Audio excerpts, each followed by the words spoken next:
पास एक ऐसे रोगी हैं, रोगी ही नहीं है वो, वैसे तो एक अध्यापक भी हैं, यानी कि एक शिक्षक और एक चिकित्सक समाज की भूमिका को मूल तत्वों की तरफ लेके जाता है, इसमें कोई संदेह नहीं है।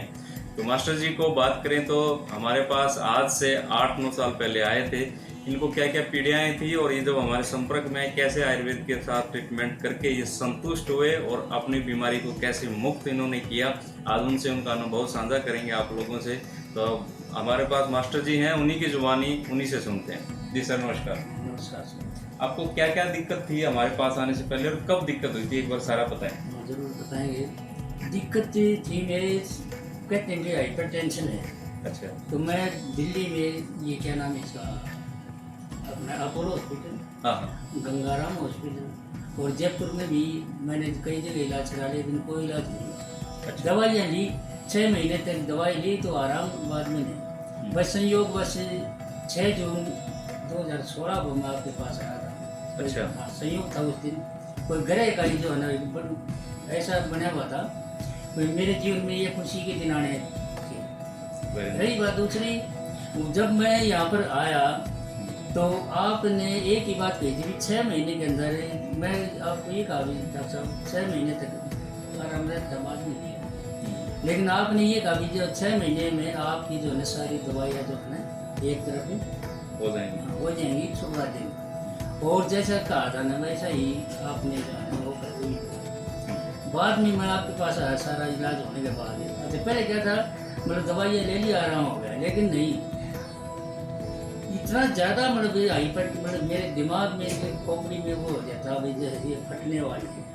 लेकिन यहाँ पर आने के बाद में मेरे 2 फायदे हुए। तो मेरी बीमारी तो गई ही गई, इसमें नो डाउट। और तो ये जो आध्यात्मिक रूप से जो है ना आपके मोटिवेशनल स्पीच या जो वाटर कन्वर्सेशन है, तो उसका मुझे दवाई से ज़्यादा लाभ हुआ है।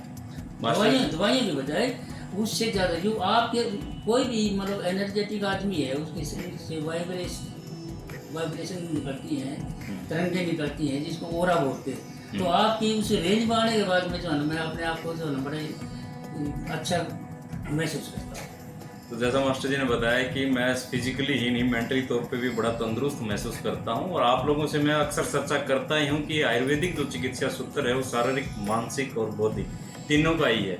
ना कि शरीर की चिकित्सा करने से व्यक्ति ठीक होता है, ना मन की अकेली चिकित्सा ठीक करने से होता है। क्योंकि आयुर्वेद में बताया गया है सम दोष है, सम अग्नि से, सम धातु मल क्रिया, प्रसन्न आत्मा इंद्रिय मन है स्वस्थ इत्य विधीयते। यानी कि जब तक आत्मा, मन, इंद्रियां आपके स्वस्थ नहीं होंगे, चाहे भले ही आप सम दोष कर लो, दोषों को समान कर लो, धातुओं को समान कर लो, मन की क्रिया को समान करो, ये कंप्लीट ठीक करने की अगर बात करें तो वो आयुर्वेद में ही संभव है, जिससे व्यक्ति अपने आप में एक अच्छा अनुभव करता है, रोग से मुक्ति मिलती है। ये एक तथ्य अलग है, वो तो होना ही होना है, लेकिन व्यक्ति मानसिक और बौद्धिक तौर पे भी अपने आप में तंदुरुस्त महसूस करता है। मास्टर जी ने अपना अनुभव हम लोगों से साझा किया।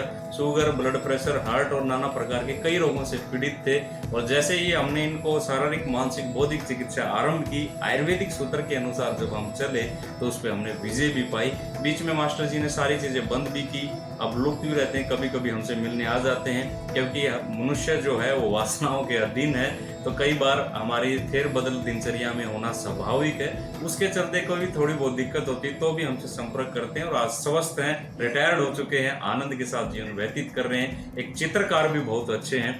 मास्टर जी, अगर ऐसा कोई और रोगी है तो आप उनको क्या कहना चाहेंगे कि आयुर्वेदिक चिकित्सा में विश्वास करना चाहिए, आगे बढ़ना चाहिए, और क्या करना चाहिए? जरूर करना है जी, मैं तो कहता भी हूँ, और 1-2 मरीज मैं आपके पास लाया भी, लेकिन उनकी जो सोच थी वो गलत थी। गलत इसलिए थी कि आयुर्वेद के ऊपर उनका विश्वास कम करते हैं, जबकि मुझे जो मैं भी नहीं किया करता पहले विश्वास। आयुर्वेद भी देसी दवाई होती है, नहीं में परहेज ज़्यादा होते हैं, लेकिन वो भी मैंने, आपने देखा होगा मैं कितना बदपरहेजी जो है ना मतलब आदमी था। लेकिन जब से मैं आपके संपर्क में आया ना, तो मैं आप आयुर्वेद का तो मैं इतना फैन हो चुका हूँ अपने आप में, और के मेरे साथी हैं सबको यही सलाह देता हूँ। आयुर्वेद जो है ना, अगर अपने शरीर का संपूर्ण जो विकास करना है, मेंटली तौर पर, शारीरिक तौर पर जो है ना, ये तो हमारे लिए वरदान के रूप में जो है ना काम करता है। अवश्य ठीक फरमाया मास्टर जी ने कि ये वास्तव में ऋषि मुनियों की हुई रिसर्च हमें वरदान के रूप में मिली है जिसका हम लाभ लेके लाभान्वित होकर न कि इस मनुष्य जीवन को रोग से मुक्त कर सकते हैं, बल्कि एक आनंदित जीवन भी व्यतीत कर सकते हैं। मास्टर जी का बहुत बहुत धन्यवाद करेंगे जिन्होंने अपने ये अनुभव के कुछ क्षण हम लोगों से साझा किए। आपको भी कोई पीड़ा रहती है तो आप नज़दीकी कोई भी आयुर्वेदिक संस्थान पर जाके संपर्क करें, उस चिकित्सक पे पूर्ण विश्वास धैर्य के साथ करें। आप अवश्य ही रोग मुक्त रहेंगे और एक प्रसन्नता के साथ अच्छा और उचित जीवन जी पाएंगे। धन्यवाद।